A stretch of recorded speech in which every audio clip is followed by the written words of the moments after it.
Hi, I'm Mark Rossano, founder and CEO of C6 Capital Holdings, coming to you from Primary Vision Network. So today on our Econ show, we're going to do the 5 segments, and we're going to have the first one is really going to look at global monetary policy. We haven't done an update in terms of where we are on the tightening cycle and what is that doing to growth. There's some leading indicators, a lot of them out of Asia, showing that trade is starting to slow. How is that going to impact global growth realistically going forward? And then one of the things that we really wanted to talk about in segment 2 was, we all know that the consumer, in terms of the sentiment, the surveys, all show this terrible picture, but we haven't seen it really shift aggressively into spending. And we've seen cracks in the spending. We've seen how debt is impacting that, but we wanted to look a bit further as to when do we actually start to see this pick up the pace, because when you look at when are we going to be in a quote-unquote recession, it's really going to be on the back of the consumer. So it's going to be important to understand that. And then following segment, we're then going to look at leading indicators and some of the pieces, a lot of ISM in terms of manufacturing services, and manufacturing is a bit better than expected. So again, there are some bright spots when we're looking at some of these different shifts that we really want to dig in on.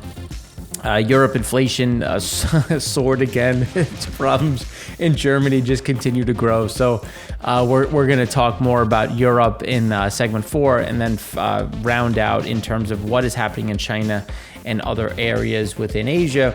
But one of the key pieces for China, we're obviously going to talk about Nancy Pelosi's trip to Taiwan and what does that mean going forward. And at the same time, we also want to talk about how China is now abandoning the GDP target, or at least the current target, and what does that mean, and where could the actual GDP growth come in at.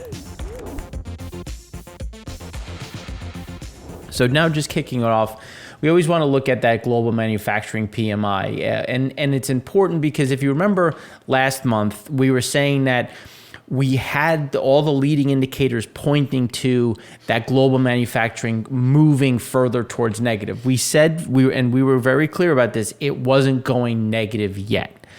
But you can see the trend in which it is heading, which is obviously a negative one. And we do think that it goes and actually slips into contraction as we get into September. September is kind of where we're starting to see the bigger pain really come in. And then we don't see that changing as we get into next year, which is why we do think there's stagflation, there's that pressure. But then it's really into Q1 and Q2 of next year that we start to see some of that deflation that we've discussed. Now, consumer goods, intermediate goods, investment goods, you get an idea that they're still above 50. But when you look at the intermediate goods, a lot of the important pieces that move back and forth, especially that are going to be factored into the global manufacturing PMI, is showing where a lot of that pressure is coming into, and why we do think that we will come into a negative backdrop. But it's important to appreciate that we're not there yet, and the trend is there. It's, I think, clear in terms of where we're headed. There's not much that's going to be able to pivot us, especially because monetary policy is tightening.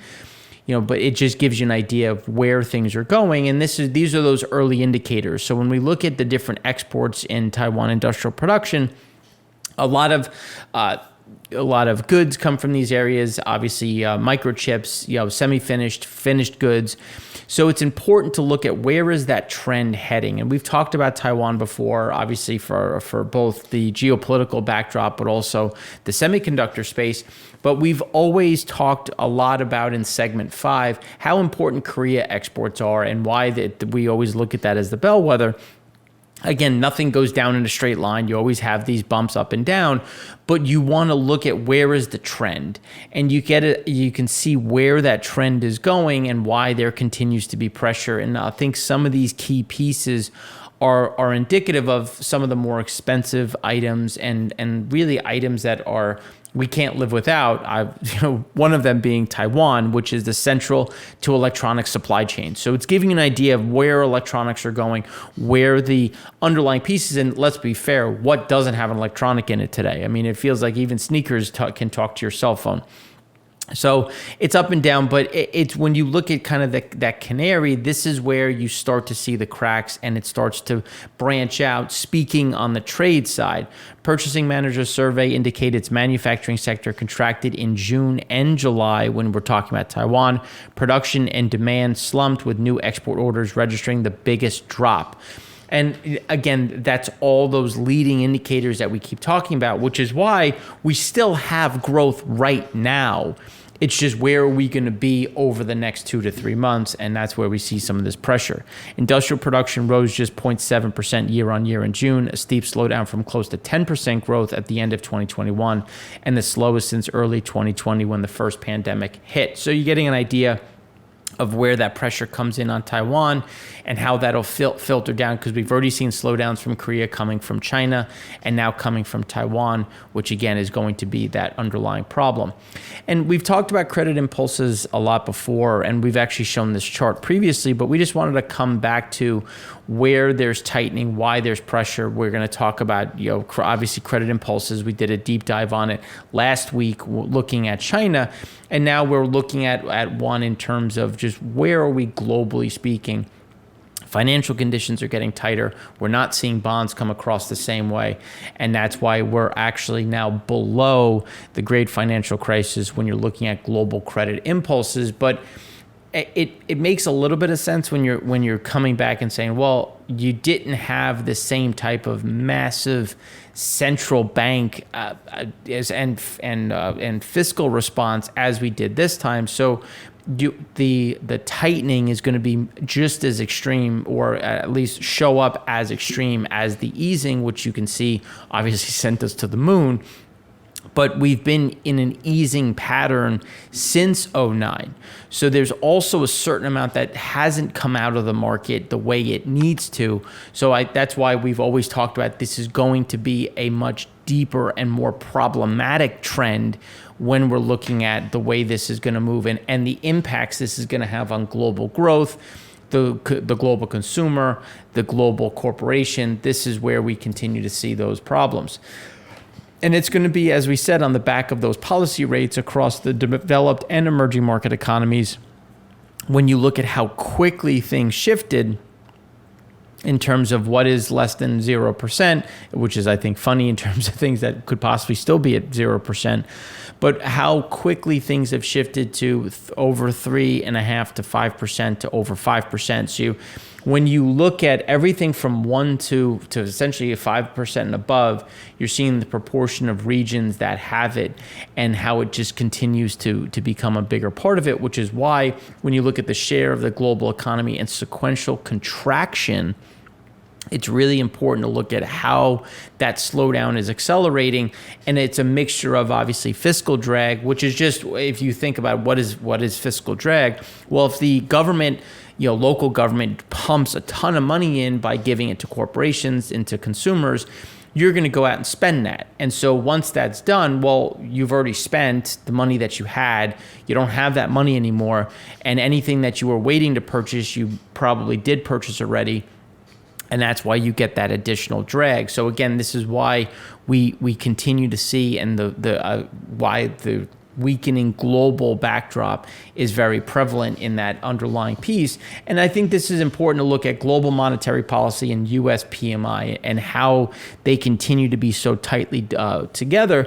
But it's not a straight line. Now, you can see overreaction. You can see PMI outperforming global monetary policy. It's not a tight correlation in the sense of tracking identically. It just shows trend. And that's the biggest and I think most important piece when we're trying to find where is the trend going forward. And it continues to be pulled down and weighted. And it's not to say that there can't be some months where a lot of orders came in, so manufacturing picked up for this month, or people are going back to school, so you're going to have a big purchase of different things. There are some of this, so that's why we're always looking at where's the trend going, where's the leading indicator, and getting an idea of how that pressure is going to mount. And where is it going to show up in the data? So global financial conditions continue to tighten. Again, that's a lot of that is putting more pressure on what cost can the consumer borrow at, what is available to the consumer, what is available to the corporation, and those costs continue to rise. And the S&P Global G4 Developed Economies PMI, when you get an idea of those new orders, that's the biggest piece that we look at for leading indicator for growth. And new orders continue to move down. Obviously, supplier delivery times are getting better. We've talked about that. Inventories are starting to catch up. Supply chains are starting to catch up. And you're starting to get a little bit of that adjustment in input prices. Now, one of the things that we've talked about is as input prices come down because of the supply chain getting better, how much of that shows up in wages and starts to support some of that wage side, because we always said that costs were going to come down, but it was going to get redistributed between, or I should say input prices were going to get redistributed back into the labor pool as some of this comes back. And that I think is starting to play out, especially when you look at employment costs, which we've talked about extensively, and how they continue to rise and or remain elevated depending on the industry we're speaking about. Overall, they're elevated and rising, but obviously not every industry is seeing the same thing. And those are some of those impacts. So again, that's why we do see those manufacturing input costs remaining elevated. Not to say that they can't come down, but remember we said that it was gonna kind of go more sideways after that initial drop. Now, when you look at contribution to year-on-year CPI inflation, especially in the G7, you can see that energy's always going to be a big piece of it, but food is also, well, that hasn't gone away. And then all items is also the key piece, because yes, energy is going to get better. WTI is sitting at 88 right now. So, you could see gasoline getting cheaper. That is going to shift some of the ways people view their situation. But there's a lot of other things that get put into that. And when you take out energy, you get an idea that there's still a lot of inflation out there. And that's why when we talk about rate of change, the rate of change will slow, but the pressure is going to remain. So year-on-year inflation in the OECD, as measured by the CPI, rose to 10.3% in June, compared with 9.7% in May. This represents the sharpest price increase since June 1988. Year-on-year inflation continues to be impacted by food and energy prices. Now, also in Europe, you have electricity, you have natural gas, you have a lot of other issues in terms of that bucket of energy. And the problem in the US, which is starting to kind of gain some traction, is there's an electricity increase. There's natural gas pricing. So yes, gasoline will come down, but how much is electricity going to go up? Where are places that are used to 4 or 5 cents now moving something closer to 8 to 10 cents. And it may not sound like a lot, but when you start adding that up and factoring that into input costs that we talked about on the manufacturing front, you get an idea how you can get some of that stickiness. Food price inflation, the OECD continued to pick up as well, 13.3% in June compared with 12.6% in May. Strongest food price increase since July 1975. Energy price inflation jumped 40.7% year on year, up from 35.4%. And again, these are the pressures that we don't see being alleviated, more so on the food side, and the energy is going to get redistributed instead of being so honed in on gasoline. It's going to start to pivot to some of the other costs that get rolled into the energy bucket. All the while, supply chain pressures have eased. Freight shipping costs from Shanghai to LA and New York Fed Global Supply Chain Pressure Index have both rolled over considerably. But again, they've come down, but going back through historics, they're still elevated. And that's I think the important piece of they were never going to stay up there. The question was going to be, how long will they be up there? And then when does that start to filter down to the consumer? And that's where you see some of this leveling off. It's going to continue. The rate of change is going to be down. We just think that the slope is going to soften, especially when you look at diesel. Diesel prices still remain elevated. And that now you're starting to see miles per ton picking back up. So again, that's where you're going to see some of these shifts. So, but the supply chain is getting better. That's not. I think that isn't really a question for the U.S. Europe is still having some struggles, but if you look at where the U.S. is in Europe, Europe's a bit behind us on the supply chain. So they should start to improve as we get into Q3. But again, that's going to be some of those pivots. Now, the shadow bank is always an interesting piece. So for those that live in America or the developed world, it's well, I shouldn't say all of the developed world. It depends on where you are, because obviously for anybody who's visited Italy and haggled in the streets over leather products, there is a certain amount of a shadow economy that could exist there. But and I'm speaking from experience watching my parents haggle with the best of them. The beauty of having parents that come from Brooklyn and Queens, you get an idea of how to haggle on the street. So, but then when you go into the emerging market world, that is really where a significant amount of GDP is generated and a lot of deals are done. There's always been a focus, more so in India. I mean, obviously in China, but more and more so in India and some other areas to kind of bring that lower. Because again, it's how do you tax it? How do you? So when you start to bring this over to the outside of the shadows, then it becomes a bit more protected for the consumer. You can then tax it and regulate it easier, and ensure that there are contracts and deals that are a bit above board versus some of the others. But I think it's an interesting piece when you talk about how the differences are and where the economy really starts to shine. Because as you go into, obviously Russia is going to get worse. Turkey, a lot of places that have insane inflation, a lot of uncertainty. Pakistan, Central Asia, as an example. That's where the shadow economies explode, and that's where you can start to get some of these pressure points that will really actually in a long term be a hindrance to growth, even if it provides a little near-term reprieve, which is why there's such a focus on it. Now, global pressures will continue in general. Some of the things have come down from when you look at copper, aluminum, and steel, but it's going to take time for some of these to play out when you look at those pressure indexes, because supply still remains fairly tight for some of these, and we're going to talk about why in a minute, between copper, aluminum, and steel. Now, steel production remains elevated in China, but we continue to see a slowdown in some of the Chinese consumption of that steel. So the question is going to be, when does it get pushed into the international market? And that's where we think you're going to get a bigger drop. And Matthew Water has talked about it extensively, and I think he has a good handle of that is really going to be some of that pivot. But when you look at aluminum and copper, especially copper, it's the production side that remains the concern. So copper production from Latin America still lags. So yes, you've had demand come down, but supply hasn't really gone up. Inventories haven't gotten much better on the copper front. And if you just consider supply-demand economics and responses, if supply isn't increasing, but you need prices to come down, that means you have to have an outsized demand drop.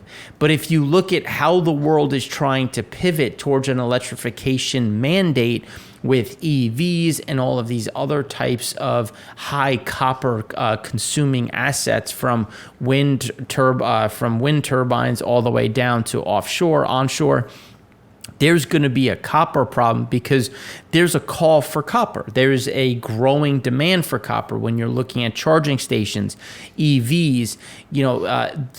Where are you going to get it? Well, how much is that going to drop? Because Chile and Peru, the largest producers, are not doing much. So are we going to see a pivot where we're going to allow in the mining in the U.S. again? And I think this is going to become an underlying issue because the growth in investment in critical minerals hasn't really gone anywhere. And then it's important to consider these are the ones that are needed for the battery technology. So if we're not investing in the battery minerals, Well, what is that going to do to price? Where is that going to put margin on some of these EVs and some of these electrification mandates? And then when you look at just the top 3 producing countries for a lot of them, lithium, Chile is a big piece for lithium and copper. We know the political issues that are happening there. How are we going to see more of this? Then obviously you have rare earths, graphite coming out of China, nickel coming out of Indonesia, and the key pieces are going to be how do we close this gap? Obviously cobalt with the DRC. When you look at meeting these calls of demand, when everyone, because I hear it all the time, like, oh well, we're just going to build industrial scale battery backups. It's like, with what minerals? With what product and at what cost? Because are we talking in that $550 per kilowatt hour? Like, are we talking, what is realistic in terms of providing that redundancy and a certain amount of that capacity? Because if you think about it, the sun may not shine for 3 days at a time. The wind may not blow for 5 days at a time. How do you counter that? If you don't have short cycle gas turbines, you need battery generating capacity, but what is that going to cost? And so then when you look at the lithium reserves, Chile is obviously a huge piece of it. But when you consider what the U.S. has done, and again, this is going to be politically charged in a way, but if you want to think of the U.S. state maintaining its element in the Middle East because of oil, well, if we really pivot hard, do we have to maintain a presence in battery technology and battery minerals? Like, is that gonna put us on a crash course with Chile's political atmosphere and their unwillingness to continue to mine at the level they're mining? These are some of the pivots that we have to identify and really appreciate. Can we do more from the U.S. and not rely on others? Because as we pivot away or try to reduce our reliance on fossil fuels, which if you've turned on mainstream media, every person from this White House has been out there speaking that. But to who? Who are we going to rely on then? Where is the supply chain? Are we going, jumping from Russia straight to China? Or, are we going, or better said, going from the frying pan to the fire? Like, how are we going to do this in a sustainable way? You've told us you don't want us to use oil. You've told us you don't want us to use gasoline and diesel. But now, what are we going to use? Where is the supply chain? How is that interconnected? And obviously, Russia is has been a big piece of that because they also have a significant amount of rare earths, and as well as natural gas. So when you look at natural gas flows, they continue to fall well below what is normal. And again, you've seen that come through in terms of Europe and the extensive amount of pricing that has been pushed on. And just you're going to see record amounts of your record-setting electricity prices, and this is going to continue to hurt the European economy. But it's not just Europe. This is obviously a bit old now. But when you look at ERCOT, you look at the U.S., there is more and more demand, and I think that's the key piece because. Yes, we can talk about the efficiency of EV of green technology in terms of wind, solar. We can discuss that till we're blue in the face, but it needs to be said that demand in general is going up. So if you have demand going up and you have new intermittent capacity that you need to make baseload, which you can. It's just short cycle gas turbines, battery backup. What is the cost of each? I'm not saying that it's cost effective, but it's possible. And that's the question now of, well, how much natural gas are we going to need? How many short cycle gas turbines if we want to ensure that there's redundancy because demand has gone up. And this is why we have the private equity fund that we do. Because there is a massive disconnect between baseload capacity, supply, and demand. The supply has dwindled or become less reliant or more intermittent, while demand has had a steady grind higher. And this is just looking since 2015. And just look, there's been a shift up. there's been a pivot. This is obviously picking on ERCOT, which is in Texas, but it has happened everywhere, and a key piece of why there's a lot of growth. Now, all the while, there is a drought that continues to hit large parts of Europe, which is just making the situation worse. This is from an economic perspective. There's been a lot of heat without a lot of rain, creating a lot of structural problems when you're looking at staying cool and moving goods, which is where when you look at the Rhine water levels below 2018's heat wave. So when you get an idea, as you come to these levels, you have to first cut the weight of shipments so your barges get lighter so that there's less draft so that they can go. And then once you get to a certain point, you have to completely shut down either pieces of it. But because of the pressure that they've seen, they're actually talk about having to shut the whole thing, which again is creating more of those issues. But then because of the heat wave, as we've talked about, you're also getting higher demand for electricity, even as prices have continued to surge. So that's what we have for you on the global side. Now, in the next segment, we're going to go deeper into the U.S. and what we're seeing on the consumer front after covering a little bit of an update on the Fed.